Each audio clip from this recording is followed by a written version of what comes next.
नोरमा group, जो सोचता है वो करता है। आपके अपने सपनों का आशियाना।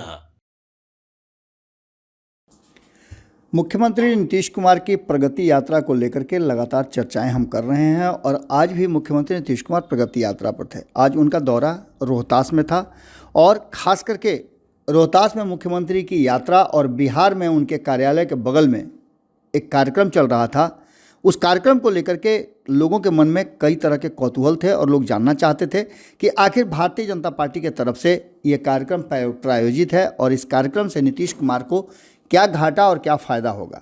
हालांकि इस कार्यक्रम को लेकर के भी बहुत सारी बातें चल रही थी, लेकिन हम आपको इस कार्यक्रम में बताने और इस कार्यक्रम से उसका संबंध जोड़े इससे पहले आपको बता देते हैं कि रोहतास में आज 379 करोड़ की लगभग 193 विकास परियोजनाओं का सौगात मुख्यमंत्री नीतीश कुमार ने रोहतास वासियों को दिया है। इस दौरान मुख्यमंत्री ने रोहतास जिले के कई प्रखंड में चल रहे विकास कार्यों का जायजा भी लिया है और आप जानते हैं कि जब वो जाते हैं तो लोगों से बात करते हैं, ज़मीनी हकीकत भी पता करते हैं और जो योजनाएं हैं जिस पर काम चल रहा है उसकी भी निगरानी करते हैं। मुख्यमंत्री नीतीश कुमार ने अपनी प्रगति यात्रा के दौरान रोहतास को जो 379 करोड़ की लागत से 193 विकास परियोजनाओं का सौगात दिया है, तो उनके साथ उप मुख्यमंत्री सम्राट चौधरी भी मौजूद थे। खास करके अगर देखा जाए तो रोहतास के चेनारी प्रखंड में बादलगढ़ में बुधवार को पहुंचे मुख्यमंत्री ने लगभग 268 करोड़ की लागत से पूर्ण 69 योजनाओं का उद्घाटन किया और 111 करोड़ की लागत से शुरू होने वाली 124 परियोजनाओं का भी आधारशिला रखा। इसके साथ ही मुख्यमंत्री रोहतास जिले के चेनारी, विक्रमगंज, संझौली और सासाराम प्रखंड में चल रहे कई विकास कार्यों का भी जायजा लिया और ज़मीनी हकीकत से रूबरू हुए। आपको बताते हैं कि ये वो क्षेत्र है जिस क्षेत्र ने पिछले चुनाव में लोकसभा के एनडीए गठबंधन को पूरी तरह से नकार दिया था। इस क्षेत्र में पिछले 4 दिनों से मुख्यमंत्री नीतीश कुमार भ्रमण कर रहे हैं, चाहे वो बक्सर की यात्रा हो, भोजपुर की हो, कैमूर की हो या फिर अन्य क्षेत्रों की, रोहतास की। इन सभी जगहों पे मुख्यमंत्री नीतीश कुमार पहुंच करके वहां के लोगों से बात भी कर रहे हैं, उनकी समस्याएं जान रहे हैं और वहां के जो पर्यटन स्थल हैं उनके विकास के भी कार्य कर रहे हैं। इसी दौरान बताएं आपको कि जो जानकारी हमारे पास उपलब्ध है उसके अनुसार मुख्यमंत्री सबसे पहले चेनारी प्रखंड में बादलगढ़ पहुंचे, जहां उन्होंने 50 करोड़ की लागत से बने दुर्गावती इको टूरिज्म और एडवेंचर हब का हाट का भी एयर बैलून द्वारा उद्घाटन किया। साथ ही 271.19 लाख की लागत से बनने वाले बोट हाउस कैंप की आधारशिला भी रखी। इसके अलावा बादलगढ़ में खेल मैदान, मल्हीपुर पंचायत सरकार भवन परिसर स्थित तालाब निर्माण, सोख्ता निर्माण, पशु शेड, चेनारी प्रखंड में ग्राम बैरिया में महादलित सामुदायिक भवन, वर्क शेड, डाकघर, पुस्तकालय, वीडियो कॉन्फ्रेंसिंग कक्ष और आंगनबाड़ी केंद्र का उद्घाटन कर विभिन्न स्टॉल का निरीक्षण भी किया। आपको बता दें कि मुख्यमंत्री नीतीश कुमार लगातार हेलीकॉप्टर से विभिन्न जगहों पर जा रहे हैं और जहां हेलीकॉप्टर से जाने में असुविधा हो रही है वहां वो सड़क मार्ग से भी पहुंच रहे हैं।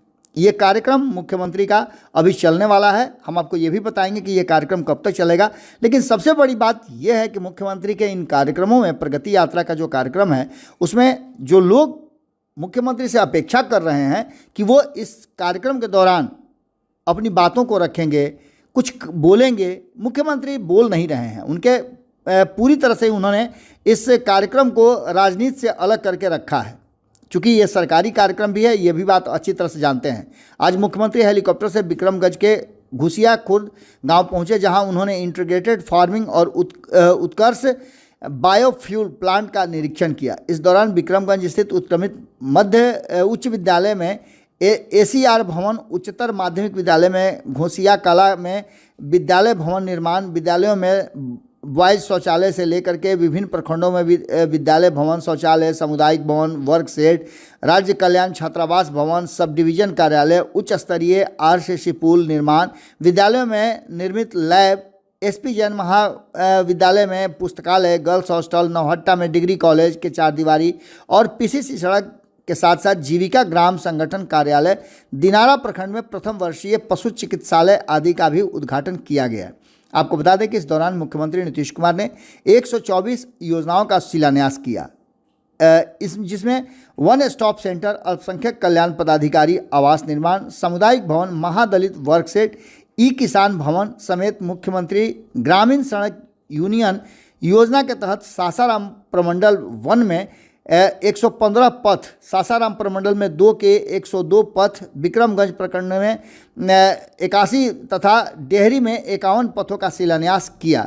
आपको बता दें कि इस बीच में मुख्यमंत्री नीतीश कुमार इन सारी चीज़ों को देखने के बाद प्रगति यात्रा की समीक्षा बैठक में पहुंचे और सासाराम पहुंचने के बाद मुख्यमंत्री नीतीश कुमार ने जिला समाहरणालय स्थित DRDA संवाद कक्ष में अधिकारियों के साथ एक समीक्षा बैठक भी की। बैठक में के दौरान सर्वप्रथम उदित सिंह जो कि DM हैं ने जिला में चल रही विकास कार्यों की प्रगति और उनसे अद्यतन स्थिति से मुख्यमंत्री को अवगत कराया। इस दौरान स्टूडेंट क्रेडिट कार्ड योजना को लेकर के और मुख्यमंत्री निश्चय स्वयं सहायता भत्ता योजना को लेकर के, कुशल युवा कार्यक्रम के माध्यम से हर घर नल का जल, हर घर की पक्की गली नाली, मुख्यमंत्री ग्रामीण सोलर स्ट्रीट लाइट योजना, हर खेत तक सिंचाई का पानी, कृषि फीडर निर्माण, मुख्यमंत्री कृषि विद्युत कनेक्शन योजना, मुख्यमंत्री उद्यमी योजना, उच्चतर शिक्षा हेतु महिलाओं को प्रोत्साहन, टेलीमेडिसिन के माध्यम से चिकित्सा परामर्श, पशु चिकित्सा सेवाओं की डोर स्टेप डिलीवरी और पंचायत सरकार भवन के निर्माण कार्य के बारे में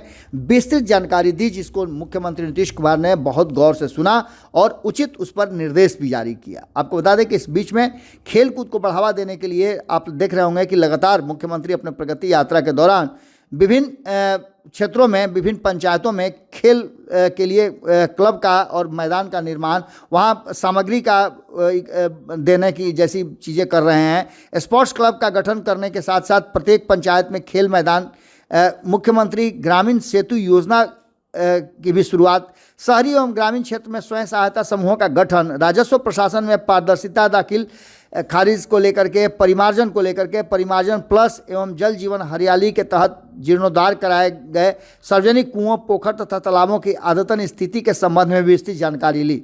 इस दौरान आपको बता दें कि मुख्यमंत्री नीतीश कुमार की ये यात्रा अभी चलेगी। इस यात्रा कार्यक्रम के दौरान मुख्यमंत्री नीतीश कुमार जो आज गए हैं वहाँ भागलपुर, बांका, मुंगेर, शेखपुरा, लखीसराय, जमुई, नवादा का दौरा तय था, वो सब हो चुका है। अब संशोधित तारीखों में 11 को औरंगाबाद का था, 13 को गया, 14 को जहानाबाद, 15 को अरवल, 16 को भोजपुर था और 17 तारीख कार्यक्रम को कैंसिल करके 18 को कैमूर कर दिया गया था, 19 तारीख को रोहतास और 20 को नालंदा और 21 तारीख को पटना का दौरा किया जाएगा। ये कार्यक्रम जो है वो बढ़ाया जा सकता है। आपको बता दें कि 28 तारीख से इसी महीने में बजट सत्र भी शुरू होने वाला है। इसको लेकर के भी मुख्यमंत्री नीतीश कुमार की नज़र है और इसके साथ साथ इन योजनाओं को कैबिनेट की बैठक में पास भी कराना है। आपको बता दें कि आज मुख्यमंत्री नीतीश कुमार जीविका दीदियों से जब मुलाकात कर रहे थे, उस दौरान भी उन्होंने अपनी पुरानी बातों को रिपीट किया कि उन्होंने जीविका के लिए क्या किया है।